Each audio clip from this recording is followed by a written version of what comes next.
সম্প্রতি আপনাদের আমির ডক্টর শফিকুর রহমান সাহেব ভারতের প্রতি বন্ধুত্বের জন্য আহ্বান জানিয়েছেন। মানে আহ্বানটা বন্ধুত্বের জন্য অথবা সম্পর্ক স্বাভাবিক করা, এটার আহ্বান জানানোর প্রয়োজনটা কেন পড়লো, বা এই আহ্বানটাই কেন? একটা অপপ্রচার আছে আমাদের বিরুদ্ধে, জি। এবং ভারতীয় কিছু পত্রপত্রিকা তাদের এডিটোরিয়াল, পোস্ট এডিটোরিয়াল, শুধু এই সময় না, 5ই আগস্টের পরেও না, আগেও তারা যখন আওয়ামী লীগ সরকারের বিরুদ্ধে আন্দোলন যখন তীব্র, তখন বহু এডিটোরিয়াল, পোস্ট এডিটোরিয়াল আপনি দেখেছেন, আমরা তখন জেলে ছিলাম। তারা বলতো লেখনীতে যে দেশে আওয়ামী লীগ যদি ক্ষমতা থেকে চলে গিয়ে অন্য কেউ ক্ষমতায় আসলে সেটা ভারতের জন্য নিরাপদ হবে না, ওখানে মৌলবাদীদের উত্থান হবে, আমাদের সীমান্ত নিরাপদ থাকবে না। তারা এদেশে একটা ইসলামী শক্তিকে তারা ঝুঁকিপূর্ণ মনে করত, নিরাপদ মনে করতো না। এটা অপপ্রচার। কিন্তু এই জন্যই এখন আমাদেরকে 5ই আগস্টের পরে নতুন পট পরিবর্তন করে প্রশ্ন করা হচ্ছে, আমির জামাতকেও আমাদেরকে বলা হয় যে ভারতের সাথে আমাদের সম্পর্কটা কি বা কেমন হবে। এই কনটেক্সটে আমরা বলছি যে একটা ইসলামী দল হিসেবে আমরা যেহেতু মুসলিম উম্মার একটা অংশ, আর আমাদের সকল কাজের আদর্শ হচ্ছে প্রিয় নবী মুহাম্মদ মুস্তাফা সাল্লাল্লাহু আলাইহি ওয়াসাল্লাম, উসওয়াতুন হাসানা, সব কাজের তিনি উত্তম আদর্শ। তো তিনি কি করেছিলেন 23 বছরের নবুয়তের জিন্দেগি, এবং মদিনায় গিয়ে তিনি যখন ইসলামী রাষ্ট্র গভর্নমেন্ট ফর্ম করলেন, তিনি কিন্তু সকল রাষ্ট্র শাসক সবার সাথে তিনি সম্পর্ক মেনটেন করতেন।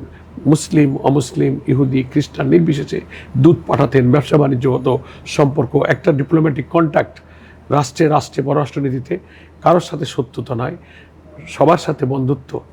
তো বাংলাদেশ একটা ছোট্ট দেশ, চতুর্দিকে একটা দেশ দ্বারা আমরা ঘেরাও আছি, সমস্ত দিকে তাদের বর্ডার, নিকটতম তারা প্রতিবেশী, আরেকদিকে সাগর।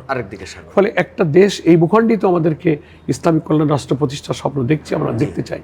ফলে ব্যবসা বাণিজ্য, যোগাযোগ, অর্থনীতি, সব ব্যাপারের কানেক্টিভিটি সারা দুনিয়ার দরজা বন্ধ করে দিয়ে মাঝখানে একটা দেশ কিন্তু চলতে পারে না। আন্তর্জাতিক আধুনিক সভ্য যুগে পৃথিবীর সব দেশের সাথে একটা কানেক্টিভিটি প্রয়োজন।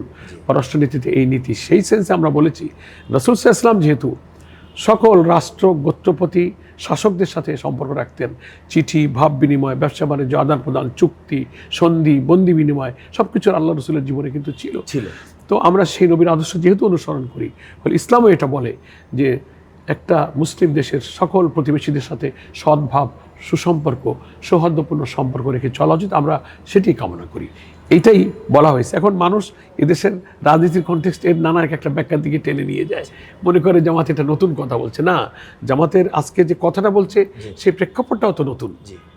আজকে আমাদের কথা বলতে বাধা নেই, আজকে আমাদের রাজনীতির সম্ভাবনার কোনো বাধা নেই। আমরা প্রতিবেশীর সাথে যদি সুসম্পর্ক রেখে এই দেশের উন্নয়নে আমরা যদি নিরাপদ থেকে আমাদের সীমানা ঠিক রেখে এখানে আল্লাহ তাআলার দিনের ভিত্তিতে মানুষকে দিনের পথে রাখতে পারি, তো আমাদের তো কোনো ক্ষতি নেই। ফলে অপ্রয়োজনে আমাদের উপরে যদি কেউ সার্বভৌমত্বের উপরে আঘাত করে, যেমন আমরা ভারতের বিরোধিতা, শত্রুতা, রাষ্ট্র বা জনগণ আমাদের শত্রু নয়, কিন্তু ভারতের বিভিন্ন সময় সরকার যারা ক্ষমতায় আসে তারা এসে যখন আমাদের পানি বন্ধ করে দেয়, তিস্তার পানি দেবে না, বর্ষা মৌসুমে 54টা নদীর আমাদের দেশের উপর দিয়ে প্রবাহিত, 3000 জায়গায় তাদের বাঁধ আর গ্রোয়েন আছে, বৃষ্টি হলে তারা পানি ছেড়ে দেবে, আমাদের বর্ডার কিলিং হবে, আমাদের বহু বিষয়ে তাদের যে সমস্ত হস্তক্ষেপ আছে, আমরা নই বরং ভারতের কোনো সরকার আমাদের দেশের জন্য, জাতির জন্য ক্ষতি এবং সত্যতার আচরণ করেছে। এটার জন্য আমরা তাদেরকে রিয়ালাইজ করতে বলবো। কিন্তু আমরা কখনো কোনো দেশের প্রতি, কোনো দেশের সার্বভৌমত্বের প্রতি, ভূখণ্ডের প্রতি, সীমানার প্রতি, ব্যবসা বাণিজ্যের প্রতি, স্বার্থের প্রতি আমরা কোনো ক্ষতির কারণ হব না।